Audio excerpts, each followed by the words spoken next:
Hi everybody. Welcome back to the channel. Stuff is so weird. I'm Steph. Happy to have you here. We are continuing our reading of The Curse of the Blue Figurine by John Bellairs, and we are on chapter 10. Sorry, it's been a few days for me. So, remembering everything that happened before, him going to a psychiatrist, that was fun, and Dr. Melkonian. Yeah, what a guy. All right, here we go. Chapter 10. On a bright but chilly day in June, Johnny was sitting in the front seat of the professor's mud-splattered maroon Pontiac.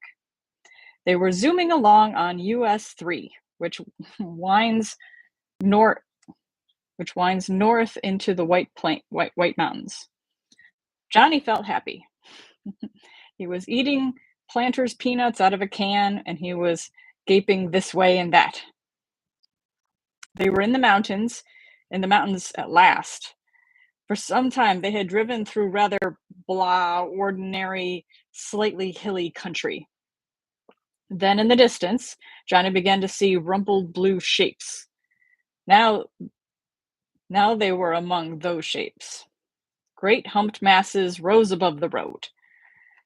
Trees marched up the sides of the mountains or bristled on their ridges, pines and maples for the most part, but here and there the startling white fork of birch tree.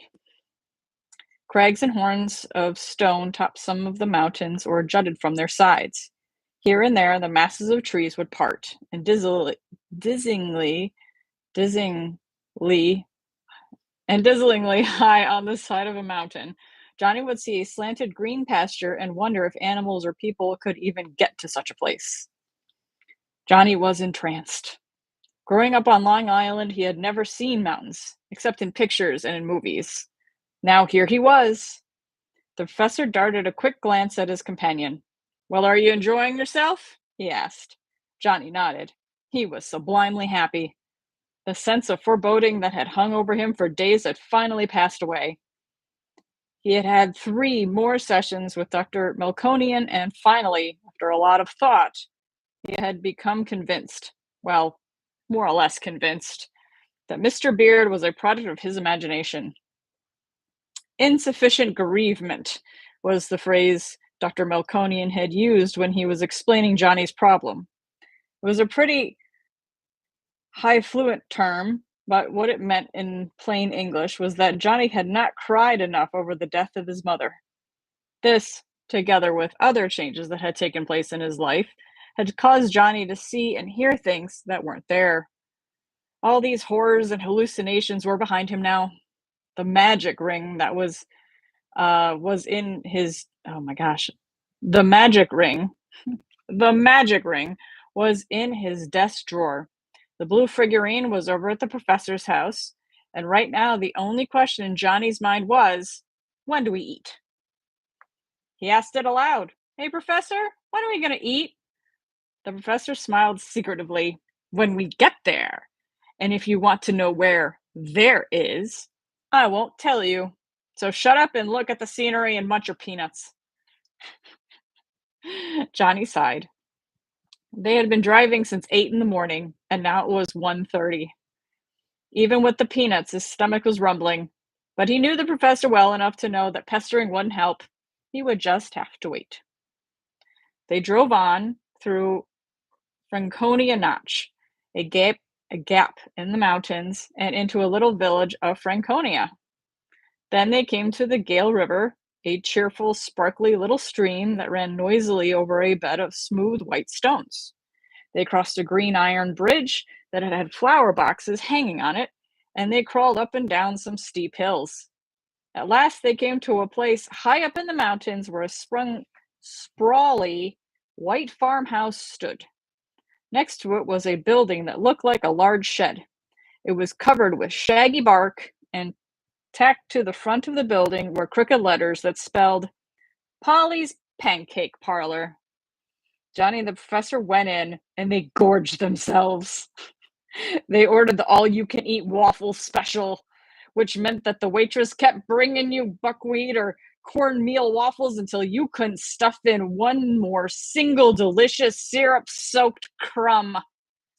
Then they stumbled outside to stare at the presidential range, Mount Washington, Mount Jefferson, and the others. They sat on a green bench for a while and talked while an enormous elm tree rustled overhead. And then they climbed back into the car and drove on to do more sightseeing. At the end of the day, tired and sunburned and happy, the two travelers found themselves standing outside a motel called Hagview Cottages. It was really a rather nice motel, in spite of its sinister name. Each cottage was a miniature house with a steep green shingled roof with a little brick fireplace and a teeny tiny screened porch. The name of the place came from the big tourist attraction in the area, the Hag. The Hag was a curious rock formation high up on the side of Hell-Bent Mountain. If you looked at the massive shelving rock from the correct angle, you saw the face of an old witch. People came from all over the country to gape at the Hag and take pictures of it and buy souvenirs in the various gift shops in the area. Everything for miles around was named for the Hag. There was the Hag Comfy Cabins, there was the Haggis Baggis Bar and Grill, there was Hag Lake, and there was Hagtooth Harry's Bear Ranch, featuring trained bears that did all sorts of fascinating tricks. Johnny and the professor had visited all the attractions and had seen the bears and had prowled through gift shops. They have slogged along wilderness trails and had sipped water from mountain streams. Now they were tired, and just incredibly tired, and all they wanted to do for the time being was rest. "Nice evening, eh?" said the professor. He gazed placidly off across the road at Hell-Bent Mountain, which towered above them, a massive dark presence. The late sunlight touched the horn of rock at the top of the reddish fire. Birds rustled in a nearby tree, settling themselves for the night. In the deep blue of the evening sky, a black bar of cloud hung. Johnny was about to say something by way of response when the professor let out a loud exclamation. "Drat! Double drat with cream and sugar! I'm out of cigarettes!" He held up the black Balkan's hombre box and flapped the lid. "Now where am I going to get cigarettes at this time of night? Tell me that." "How about the gift shop across the road?" Johnny suggested. "I thought I saw some cigarettes in there, up in front behind the cash register." The professor was amused. He had almost gotten thrown out of the gift shops across the road. He had been criticizing the souvenirs, laughing at them, and calling them trash and rubbish. And he had done his criticizing in a rather loud voice. The lady who ran the shop, a persnickety sort of woman with chains on her glasses and a permanent frown on her face, had glowered at him a lot. Finally, she told him that if he didn't like her stuff, he could keep his opinions to himself. "Humph," snored the professor. He squinted across the road. "My eyes are not good enough for distance, John. Tell me, does it look like the place is still open?" Johnny nodded. "I think so. I mean, the light in the window is still on." The professor heaved a deep, "Pull yourself together and prepare for the worst" sigh. "Very well," he said resignedly. "If I must, I must. If you hear a large crash, that will be the lady breaking one of her cheap souvenir lamps over my noggin. I'll be back in a minute." And he set out for the road with quick, purposeful strides. Johnny watched him go. He felt a sudden pang of fear of being left alone. Then he laughed. Imaginary ghosts, Father Bart, hallucinations, all that was in the past. Yeah, he was okay now. Nothing could hurt him. He turned and started walking back toward the cottage, whistling softly to himself. As he went, his footsteps crunched on the gravel path. Some of the cottages were lit, others were not. Out in front of one, a car was parked, and a man was lifting luggage out of the trunk. Johnny walked on. Even though all the cottages looked alike, the one he and the professor were staying in was not hard to find. It was the one on the very end. Ah, here he was. The yellow insect light burned over the door, and the professor had left one of the lamps burning, so the place had a homey look. Johnny looked up at the darkening sky, took a deep breath, and went inside. But he had barely stepped through the door when he had had the sudden, creeping, alarming feeling that something was wrong. What was it? He looked nervously this way and that. His suitcase lay open on his bed, just as he had left it. The papers were draped over the back of the armchair, but there was nothing frightening. And then he noticed there was a small black book lying open on the bureau. Johnny started. He knew what the book was. It was a Gildian Bible. There's a society called the Gildians, and they put Bibles in hotel and motel rooms all over America. The professor had explained all this to Johnny when they found the Bible in the top drawer of the bureau. But then the professor had put the Bible back in the drawer. Johnny remembered seeing him do this. So what was the book doing out where it was? Johnny drew closer to the bureau. The book was propped open with one of the professor's silver-backed hairbrushes. Johnny saw that the Bible was open to the 12th chapter of St. Paul's epistle to the Romans, and he saw that part of the 19th verse had been underlined in red ink. "Vengeance is mine, I will repay, saith the Lord." Okay. Johnny started. The words seemed to squirm and wreath before his eyes. He felt cold all over. Those words were well known to him. They were part of the warning note that Father Bart had put into the black book. Johnny felt creepy, cold panic growing in his mind. Everything had been so peaceful, so happy all day, and he had been having so much fun, and now? Well, these words were like a hump of ice that had been placed suddenly in his hand. He was frightened and startled, and he felt very alone. When the professor got back to the cottage, he was smoking a Murad, which was like a Baltic sombre, only smellier. Slam went the screen door. The professor looked vaguely around, and he was brought up short by the sight of Johnny. Johnny was sitting, rigid and deathly silent, on the edge of his bed. It didn't take too many smarts to tell that Johnny was scared out of his wits. "My God!" exclaimed the professor, taking the cigarette out of his mouth. "What on earth is the matter with you?" Johnny didn't answer. He raised a trembling hand and pointed toward the bureau. The professor gaped at Johnny uncomprehensively. Then he stepped quickly to the bureau and examined the book. Still, the professor was mystified. "I don't get it," he said, turning to Johnny again. "I mean, is this some kind of game or what? Did you underline these words?" With an effort, Johnny managed to speak. I didn't do it. The the ghost must have." "Oh, ghost my foot!" exclaimed the professor angrily. "I thought we were through with ghosts." Immediately, the professor was sorry that he had exploded at Johnny. He saw the hangdog, miserable look on Johnny's face, and he cursed himself for having such a rotten temper. "I'm sorry, John," he said gently. "I shouldn't have snapped at you like that.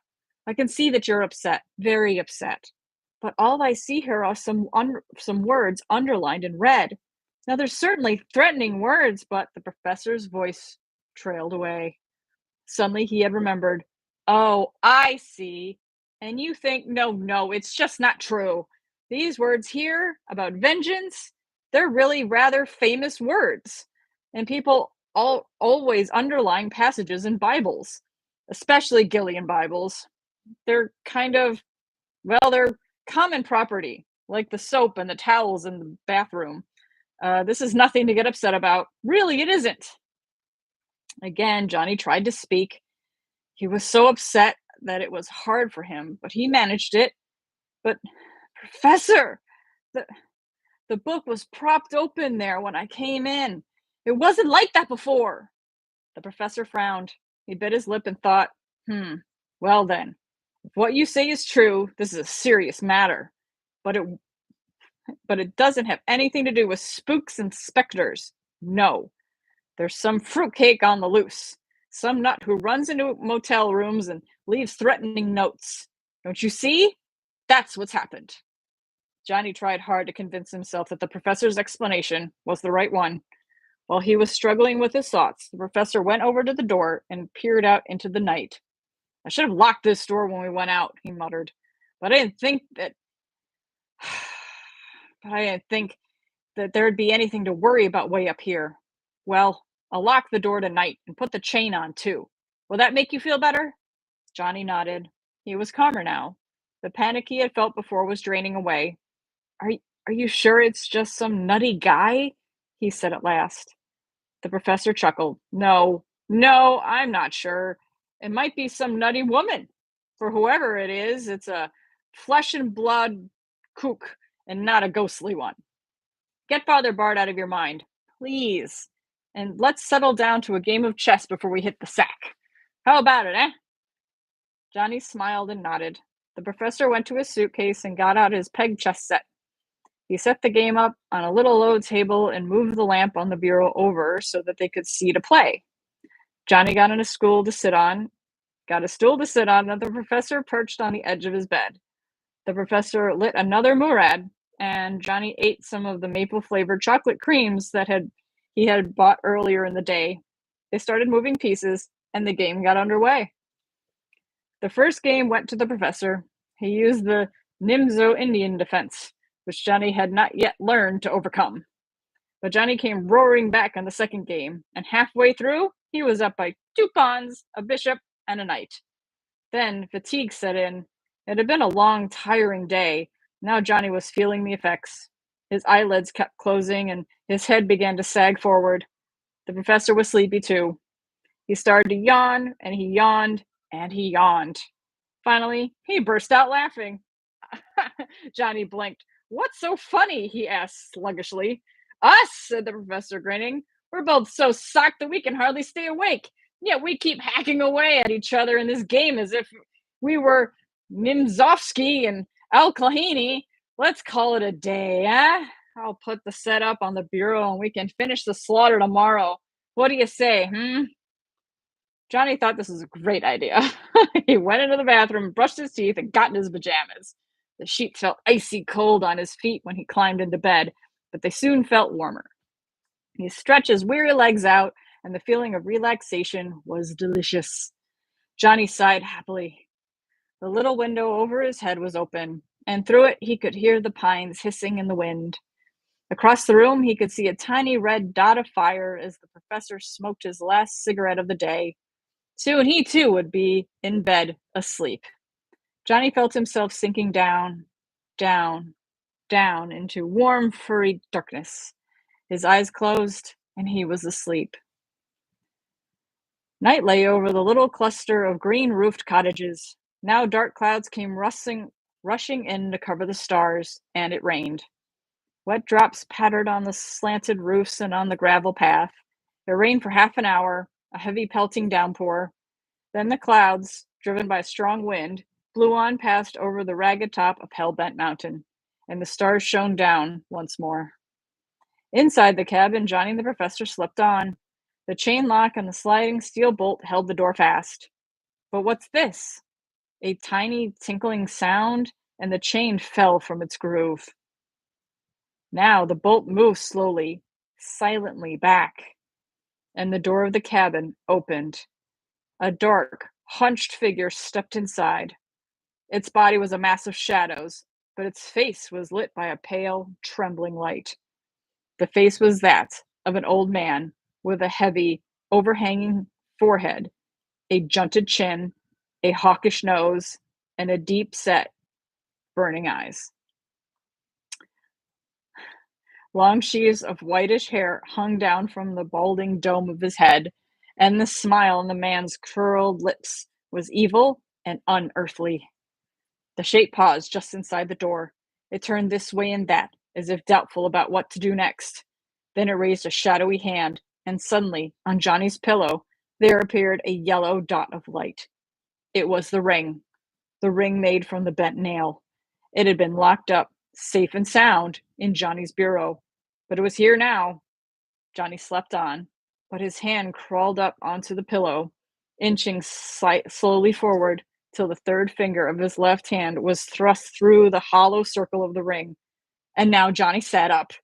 His face was lit by a pale light, and though his eyes were open, he did not seem to be awake. Slowly, moving stiffly and mechanically like a robot, he stood up and began walking across the floor toward the door. The dark, hunched form moved away, out through the open doorway, and Johnny followed. That was chapter 10. It's starting to heat up. Gotta wait till tomorrow for chapter 11, which is kind of long. 1, 2, 7, 8, 10, 11, 12, 13, 14. 14 pages. So I might break that up into 2 tomorrow. I guess it's only been 20 minutes and that was like 10. That was like 11 pages a second ago. So we'll see. We will see how it goes tomorrow. Chapter 11. There's only 2 chapters left. Whew. Johnny's got that ring on again and oh, it's a little scary. It's a little messed up, huh? All right. Everybody have a great day. If you enjoyed this, like and subscribe, and I will see you tomorrow in the next one or whenever the next one is. All right. Have a great day, everybody. Thanks. Bye.